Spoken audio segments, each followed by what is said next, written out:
സന്തോഷത്തോടെ ഒരു ജീവിതം. അത് കിട്ടണമെങ്കിൽ കുറേയധികം ചോദ്യങ്ങൾ കണ്ടില്ലെന്ന് നടിക്കേണ്ടി വരും. സ്വന്തം നിഴലിനെ പോലും വിശ്വസിക്കാൻ ഇപ്പോൾ പേടിയാണ്. സത്യങ്ങൾ തേടിയുള്ളൊരു യാത്ര. അതുകൊണ്ട് പോയി എത്തി നിൽക്കുന്നത് അകന്ന് പോയിക്കൊണ്ടിരിക്കുന്ന ജീവിതത്തിൽ തന്നെയാണ്. ഇനി ഇങ്ങനെ ഇത് നീട്ടിക്കൊണ്ട് പോകുന്നതിലൊരർത്ഥവുമില്ല. എല്ലാം വരും പോലെ വരട്ടെ. നമുക്ക് നമ്മുടെ രീതിയിൽ ജീവിതം ജീവിച്ച് തീർക്കാം. അതാണ് ജീവിതം. 100% എല്ലാം തികഞ്ഞുകൊണ്ട് ജീവിക്കുന്നവരാരും തന്നെ ഈ ഭൂമിയിലുണ്ടാവില്ല. എന്നിട്ട് അവർ ജീവിക്കുന്നില്ലേ? ഞാനും അതിലൊരാളായിട്ട് ജീവിക്കുന്ന നല്ലത്. വിഷ്ണു അച്ഛാ,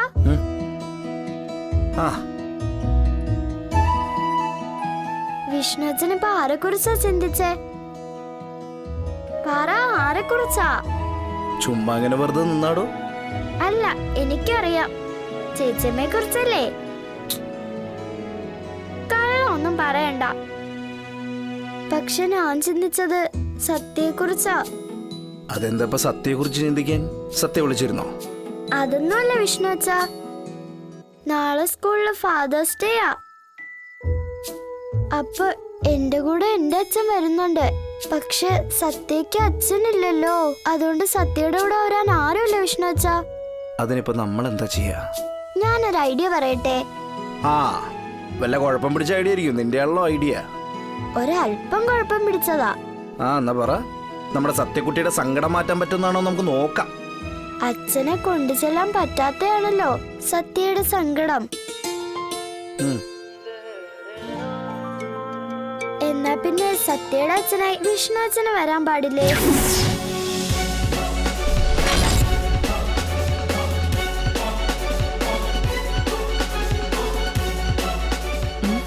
വിഷ്ണു സത്യയുടെ അച്ഛനായി പോകാനോ? എവിടെ? എന്താ മിണ്ടാത്തേ? സത്യയുടെ അച്ഛനായി വിഷ്ണു അച്ഛന് വരാൻ പാടില്ലേന്ന്.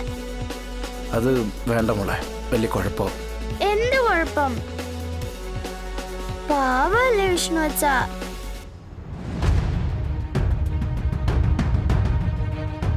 അച്ഛനില്ലാത്ത അവളുടെ സങ്കടം അറിയാവുന്നോണ്ട് പറയാ.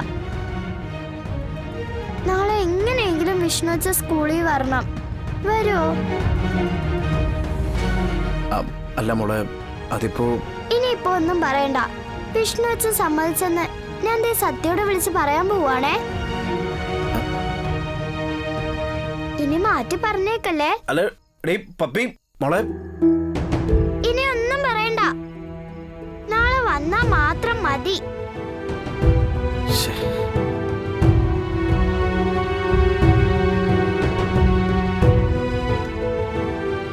അപ്പൊ വല്ലവന്റെയും കൊച്ചിന്റെ തന്തയായി സ്കൂളിൽ വേഷം കെട്ടാനായി ഒരുങ്ങി തയ്യാറായി നിൽക്കുകയാണല്ലേ എന്റെ പൊന്നുമോൻ. ഈ അമ്മ ജീവിച്ചിരിപ്പുണ്ടെങ്കിൽ നാളെ നീ സത്യയുടെ അച്ഛന്റെ വേഷം കെട്ടിയാടാനായി സ്കൂളിലേക്ക് പോകില്ല. വിടില്ല ഞാൻ.